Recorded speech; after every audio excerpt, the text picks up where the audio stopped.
AP CM Jagan నిర్వహిస్తున్న మేమంతా సిద్ధం యాత్ర 12వ రోజు విజయవంతంగా సాగింది. సావలియాపురం మండలం గంటవారిపాలెం నుంచి రాజుపాలెం మండలం దేవరంపాడు వరకు బస్సు యాత్ర జరిగింది. ఆ తర్వాత పిడుగురాళ్లలో జరిగిన సిద్ధం బహిరంగ సభలో సీఎం జగన్ పాల్గొన్నారు. మేమంతా సిద్ధం బస్సు యాత్ర విరామ ప్రాంగణంలో పలు పార్టీల నేతలు సీఎం జగన్ ను కలిశారు. టీడీపీ, జనసేనకు చెందిన పలువురు నేతలు జగన్ సమక్షంలో వైసీపీలో చేరారు.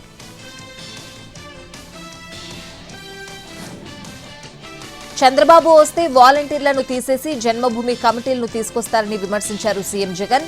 మొన్నటి వరకు వాలంటీర్లపై ఇష్టం వచ్చినట్లు మాట్లాడారన్నారు. ఇప్పుడు వాలంటీర్లను మెచ్చుకుంటున్నారని మండిపడ్డారు.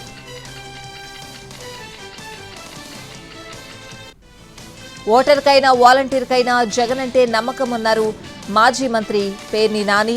వాలంటీర్ల గురించి ఇష్టం వచ్చినట్లు మాట్లాడి ఇప్పుడు 10,000 ఇస్తామంటే జనం నమ్ముతారా అని నిలదీశారు.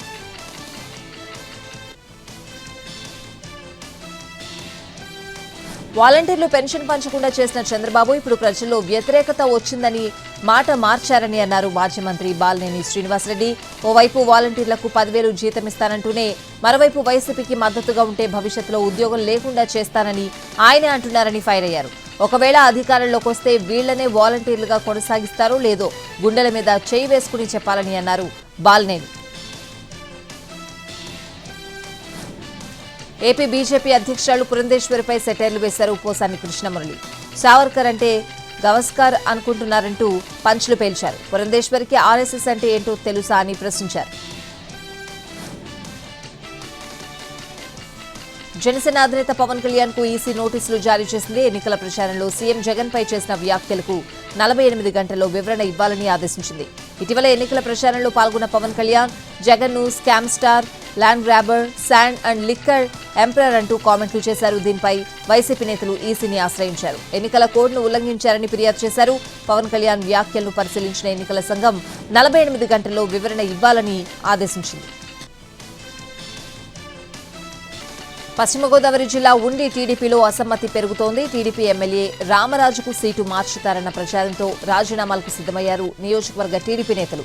ఎమ్మెల్యే సీటు మార్చితే సహించేది లేదంటూ ఇప్పటికే తేల్చి చెప్పింది టీడీపీ క్యాడర్. రామరాజుకు సీటు ఇవ్వకుంటే ఆత్మహత్యలు చేసుకుంటామని పలువురు కార్యకర్తలు హెచ్చరించారు. పార్టీ అధినేతకు రాజీనామా లెక్కలు పంపుతున్నారు నాయకులు.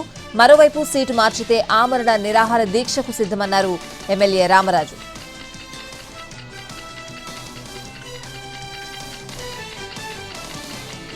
వర్షాకాలం వచ్చే వరకు తాగునీటి సరఫరాను రోజు పర్యవేక్షించాలని తెలంగాణ ప్రభుత్వ ప్రధాన కార్యదర్శి శాంతికుమారి ఆదేశించారు. ఆమె జిల్లా కలెక్టర్లతో వీడియో కాన్ఫరెన్స్ ద్వారా వివిధ అంశాలపై సమీక్ష నిర్వహించారు.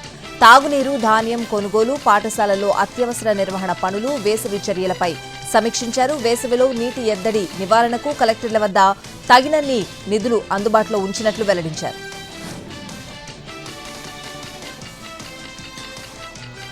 కంటోన్మెంట్ అసెంబ్లీ ఉప ఎన్నికలో బీఆర్ఎస్ అభ్యర్థిగా నివేదిత పేరును ఆ పార్టీ అధినేత కేసీఆర్ ప్రకటించారు. పార్టీ ముఖ్య నేతలు, స్థానికుల నాయకులతో చర్చించిన కేసీఆర్ దివంగత ఎమ్మెల్యే సాయన కూతురు నివేదిత పేరును ఫైనలైజ్ చేసినట్లు ప్రకటించారు. వరంగల్ లోక్సభ సెగ్మెంట్ కు బీఆర్ఎస్ పార్టీ అభ్యర్థిగా డాక్టర్ సుధీర్ కుమార్ పేరు దాదాపు ఖరారైనట్లు తెలుస్తోంది. ప్రస్తుతం హన్మకొండ జిల్లా పరిషత్ చైర్మన్ గా ఉన్న సుధీర్ కుమార్ 2001 నుంచి బీఆర్ఎస్ లో ఉన్నారు.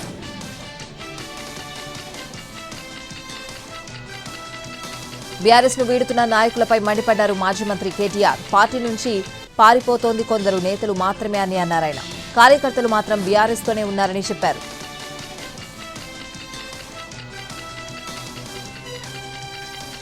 స్టేషన్ ఘన్పూర్ కాంగ్రెస్ లో వర్గపోరు భగ్గుమంది. కడియం శ్రీహరి ముందే కార్యకర్తల మధ్య తోపులాట జరిగింది. బీఆర్ఎస్ నుంచి కాంగ్రెస్ లో చేరికల సమయంలో 2 వర్గాల మధ్య ఘర్షణ జరిగింది. గులాబీ పార్టీ నుంచి కార్యకర్తలు చేరడాన్ని వ్యతిరేకిస్తూ మరో వర్గం ఆందోళనకు దిగింది.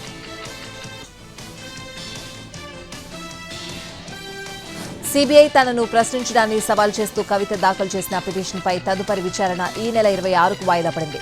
కవిత పిటిషన్పై rows avenue special court judge Kaveri Baweja విచారణ జరిపారు. అండమాన్ నికోబార్లో పర్యటించారు ఎంపీ లక్ష్మణ్. పార్లమెంట్ ఎన్నికల ప్రచారంలో భాగంగా బీజేపీ ఎంపీ అభ్యర్థి బిష్ణు పడ్రాయ్ తరపున డోర్ టు డోర్ ప్రచారంలో పాల్గొన్నారు.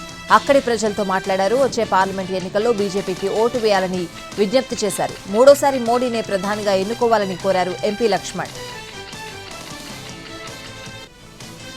బీఆర్ఎస్ మాజీ ఎమ్మెల్యే షకీల్ కొడుకు రాహిల్కు నాంపల్లి కోర్టులో రిలీఫ్ దక్కింది. ప్రజాభవన్ దగ్గర జరిగిన రోడ్డు ప్రమాదం కేసులో కండిషనల్ బెయిల్ ఇచ్చింది. హైకోర్టు ఆదేశాలను పాటించాలని ఆదేశించింది. కస్టడీకి అనుమతి ఇవ్వాలన్న పోలీసుల పిటిషన్ను తిరస్కరించింది. హైదరాబాద్ రాజేంద్రనగర్లో భారీగా నకిలీ సిగరెట్స్ పట్టుకున్నారు ఎస్ఓటీ పోలీసులు. 2 కోట్లు విలువ చేసే పలు రకాల నకిలీ బ్రాండ్ సిగరెట్లను సీజ్ చేశారు.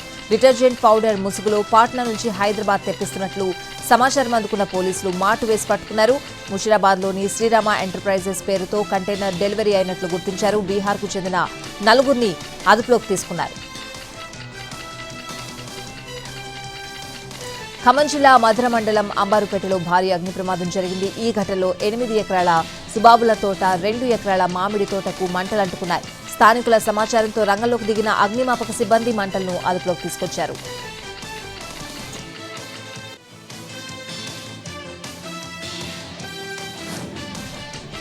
చిత్తూరు జిల్లా పుంగనూరు మండలం ఈడిగాపల్లిలో గుర్తు తెలియని వ్యక్తులు కొండకు నిప్పు పెట్టారు. మంటలు భారీగా ఎగిసిపడడంతో కొండపై వేగంగా విస్తరించాయి. దాంతో పెద్ద సంఖ్యలో చెట్లు తగలబడ్డాయి. కర్నూలు జిల్లా కల్లూరు చౌడేశ్వరి ఆలయంలో ఉగాది ఉత్సవాలు ఘనంగా జరిగాయి. చుట్టూ బురద నీరు ఏర్పాటు చేసి వాటిలో ఎద్దులు, గాడిద బండ్లను ఊరేగించడం ఇక్కడ ఆనవాయితీ. ఈ ఏడాది కూడా బండ్ల ఊరేగింపుని ఉత్సాహంగా జరిపారు. ఊరేగింపుగా వస్తున్న బండ్లపైకి భక్తులు బురద జల్లుతూ ఉత్సాహంగా వేడుకల్లో పాల్గొన్నారు. డీఎంకే నేతలో అహంకారం పెరిగిందన్నారు ప్రధాని మోడీ. కుటుంబ రాజకీయాలను ప్రోత్సహిస్తూ కొత్త నేతలను ఎదగనివ్వడలేదని అన్నారు. అహంకారాన్ని తమిళనాడు అంగీకరించబోదని అన్నారు ప్రధాని మోడీ. పశ్చిమ బెంగాల్లోని దక్షిణ్ దినాజ్పూర్లో పర్యటించారు కేంద్ర హోంమంత్రి అమిత్ షా. ఈ ప్రాంతంలో పేదరికానికి తృణమూల్ కాంగ్రెసే కారణమన్నారు. 2014లో రాష్ట్ర ప్రజలు బీజేపీకి కేవలం 2 సీట్లు మాత్రమే ఇచ్చారని అన్నారు. 2019లో 18 సీట్లు ఇచ్చారని గుర్తు చేశారు. 2024లో పశ్చిమ బెంగాల్ ప్రజలు 30 సీట్లు ఇవ్వాలని అన్నారు అమిత్ షా. ఢిల్లీ సీఎం కేజ్రీవాల్ కు ఆమ్ ఆద్మీ పార్టీకి షాక్ల మీద షాకులు తగులుతున్నాయి. కేజ్రీవాల్ పిటిషన్పై అత్యవసర విచారణ జరిపేందుకు సుప్రీంకోర్టు అంగీకరించలేదు. తన అరెస్ట్ను సవాల్ చేస్తూ ఢిల్లీ హైకోర్టును ఆశ్రయించినా ఫలితం లేకపోవడంతో సుప్రీంకోర్టును ఆశ్రయించారు కేజ్రీవాల్.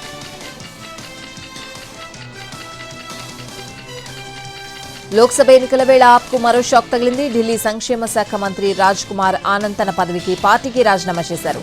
ఆప్ విధానాలు నచ్చికే పార్టీకి మంత్రి పదవికి రాజీనామా చేస్తున్నట్లు ప్రకటించారు ఆయన. ఎక్సైజ్ పాలసీకి సంబంధించిన మనీ లాండరింగ్ కేసులో ఆప్ నేత మనీష్ సిసోడియా బెయిల్ పిటిషన్ను ఢిల్లీ కోర్టు ఏప్రిల్ 15న విచారించనుంది. ఈడీ, సీబీఐ కేసుల ప్రత్యేక న్యాయమూర్తి కావేరి బవేజా ఈ విషయాన్ని పోస్ట్ చేశారు.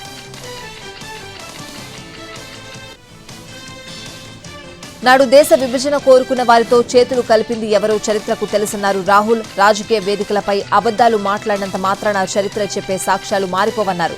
క్విట్ ఇండియా ఉద్యమ సమయంలో బ్రిటిష్ వారికి మద్దతిచ్చింది ఎవరని ప్రశ్నించారు. దేశ జైళ్లని కాంగ్రెస్ వారితో నిండిన వేళ దేశ విభజన చేసిన వారితో రాష్ట్రాల్లో ప్రభుత్వాలు నడిపింది ఎవరు అని రాహుల్ ప్రశ్నించారు. దేశవ్యాప్తంగా సైనిక స్కూళ్లను ప్రైవేట్ పరం చేయాలని కేంద్ర నిర్ణయాన్ని వ్యతిరేకిస్తూ రాష్ట్రపతి ద్రౌపది ముర్ముకు మల్లికార్జున ఖర్గే లేఖ రాశారు. సైనిక స్కూళ్ల ప్రైవేటీకరణ విధానాన్ని వెనక్కి తీసుకోవాలని, ఇందుకు సంబంధించి చేసుకున్న ఎంఓయూలను రద్దు చేయాలని కోరారు. ఎన్నికల సమయంలో ఓటర్లను ఆకర్షించేందుకు నేతలు చేసే ఫీట్లు అన్నీ ఇన్ని కావు. ఒక్కొక్కరు ఒక్కో స్టైల్లో క్యాంపెయిన్ చేస్తూ ఉంటారు. బెంగాల్లో ఓ బీజేపీ నేత చేసిన పని తీవ్ర విమర్శలకు దారితీసింది. నార్త్ మాల్దా నుంచి సిట్టింగ్ ఎంపీగా బరిలోకి దిగిన ఖగేన్ ముర్ము ఇంటింటి ప్రచారంలో యువతికి ముద్దిచ్చారు. ఆ ఫోటోలు వైరల్ అయ్యాయి. టీఎంసీ నేతలు బీజేపీని టార్గెట్ చేస్తూ విమర్శలు గుప్పించారు. మహిళలకు బీజేపీ ఇచ్చే గౌరవం ఇదేనా అంటూ ఫైర్ అయ్యారు.